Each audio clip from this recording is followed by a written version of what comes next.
अस्सलामु अलैकुम वरहमतुल्लाहि वबरकातुह। मोहतरम भाइयों, बुज़ुर्गों, दोस्तों, एक तस्वीर मैंने अपने साथ में जोड़ दिया हूँ।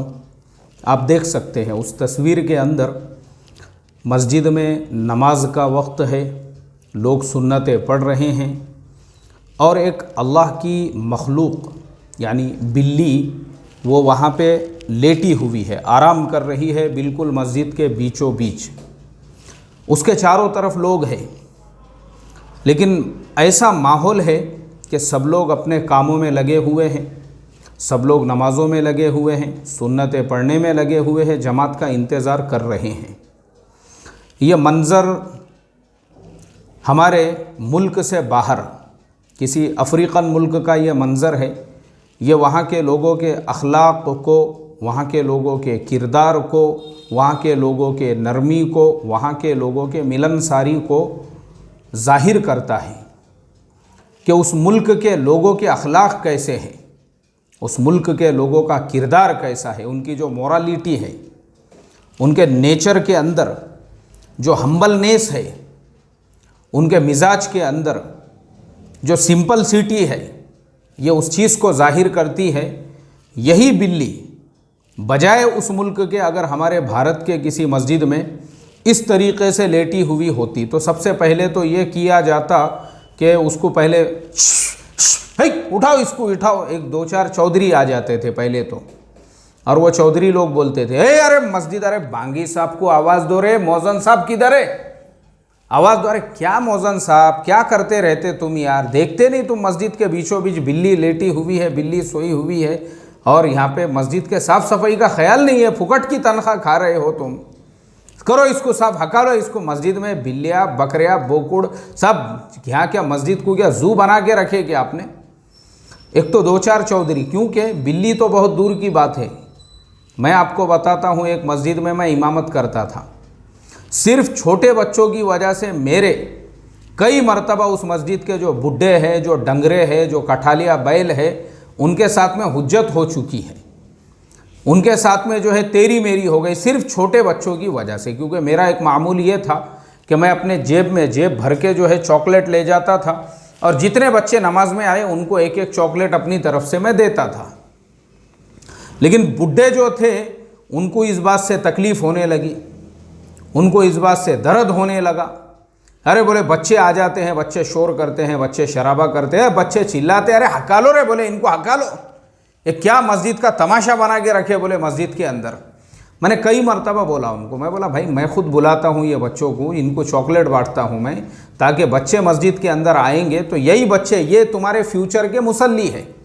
तुम्हारा क्या है मुझे आप बताओ, तुम्हारी उम्र आज हो गई है 60 साल, 65 साल, 70 साल, तुम ऑलरेडी एक्सपायरी डेट के अंदर जी रहे हो, कभी भी तुम्हारे रवानगी के आदाब हो सकते हैं। तुम्हारे मरने और कब्रों में जाने के बाद इस मस्जिद में नमाज कौन पढ़ेगा? यही बच्चे, यही बच्चे फ्यूचर के मुसल्ली बनेंगे। अगर तुम इन बच्चों को इस वक्त में इस तरह से झिड़काओगे और मस्जिद के अंदर बाज़ाब्ता मैं नमाज पढ़ा रहा हूँ मुसल्ले के ऊपर, और पीछे जो है बाज़ाब्ता जो है कुछ लोग बच्चों को हकालने के लिए, उनकी रकात जा रही है, कुछ लेना देना नहीं उनको, लेकिन बोले बच्चों को नहीं आने देने का मस्जिद के अंदर, वो बच्चों को हकालने में लगे हुए हैं। अफसोस की बात है, ये हमारा नेचर है, ये हमारा मिजाज है, ये हमारी बद अखलाकिया है, ये कि हम जो है अपने मस्जिदों में बच्चों को बर्दाश्त नहीं कर सकते। मुझे आप बताओ, ऐसी बिल्ली अगर हमारे मस्जिद में आके इस तरीके से लेटे तो हमारे यहाँ तो बवाल हो जाएगा। इमाम साहब या मौजन साहब को तो फ़ौरन वो नमाज के बाद में ही फ़ौरन वैसे मस्जिद का जो सरफिरा सदर या वहाँ का जो चेयरमैन रहेगा 2 रुपल्डी का, वो फ़ोन करके बोल देगा इमाम साहब जोहर से मत आइए, आप इमाम साहब आप अगली नमाज से मत आइए। क्योंकि हमारे यहाँ तो है ही ऐसे गिरे हुए थड़किला और 2 रुपये की औकात रखने वाले चेयरमैन और सदर, जो इस तरीके से फ़ोन करके इमामों को निकालने वाले और इमामों को जो है खिदमत से सुबुकदोश करने वाले। अल्लाह हिफाजत फरमाए। लेकिन ये उस मुल्क के लोगों के अखलाक है, ये उनकी मोरालिटी है, ये उनकी नरमी है, इंसानियत है भाई उनके अंदर, इंसानियत है उनके अंदर, इंसानियत। उनको पता है एक इंसान कैसे होता है और फिर एक मुसलमान कैसे होता है, उसके अखलाक कैसे होते हैं, उसका किरदार कैसे होता है, कि एक बिल्ली भी अगर मस्जिद के अंदर आराम कर रही है तो वो बिल्ली की भी सेफ्टी का उनको पूरी उनको फ़िक्र है उसकी, कि बिल्ली भी हमारे मस्जिद के अंदर आराम से रहे, बिल्ली भी हमारे मस्जिद के अंदर। सब लोग नमाज़ों में लगे हुए हैं, किसी को कुछ लेना देना नहीं है। इसे क्या कहते हैं एक, यानी जो मैच्योर्ड। अरे इसीलिए देखो उन मुल्कों के अंदर जो है ना, हमारे यहाँ के जैसे गुर्बत, गरीबी, इससे पैसे उधार लेके खा जा रहे, इसकी टोपी उसको पिना रहे, उसकी टोपी इसको पिना रहे, ये सारे मसले मसाइल भी आपको नहीं मिलेंगे वहाँ पे।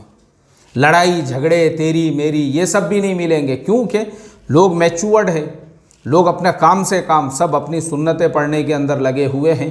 अब हमारे यहाँ पे जो है अपना छोड़ के लोगों को दूसरों की ज़्यादा फ़िक्र रहती है, लोगों को दूसरे की ज़्यादा फ़िक्र होती है, दूसरे के फटे में मैं कैसे टांग अड़ाऊँ, दूसरे को जो है किस तरीक़े से मैं काड़ी करूँ, दूसरे को मैं किस तरीक़े से उंगली करूँ। ये जो है ना, ये लांडगों वाली सिफत और ये भेड़ियों वाली खबासत की वजह से जूते खा रहे हैं भाई हम। अखलाक तो मालूम ही नहीं है हमको, सिखाया ही नहीं किसी ने हमको। अल्लाह हिफाजत फरमाए। इसलिए देखो ये ऐसे जो लोग रहते ना, इनमें अखलाक होते हैं, अखलाक वाकई में भी किरदार होता है इनका, इनकी एक ज़िंदगी होती है, ऐसी समझदारी होती है इनके अंदर। तो इसके लिए ये छोटी सी तस्वीर है ये, लेकिन बहुत बड़ा सबक है हमारे लिए, बहुत बड़ा सबक।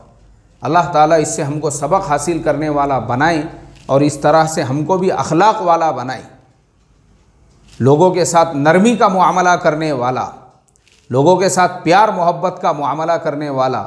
आज अगर हमारे अखलाक दुरुस्त हो जाए ना, अखलाक, मैं समझता हूँ आज़ादी के टाइम पे ही अगर तब से लेके आज तक 75 साल में अगर वाकई में हम अपने अखलाक के ज़रिए से इस मुल्क में काम करते ना, यहाँ पे 50% से ज़्यादा आबादी अभी तक ईमान में दाखिल हो चुकी होती थी।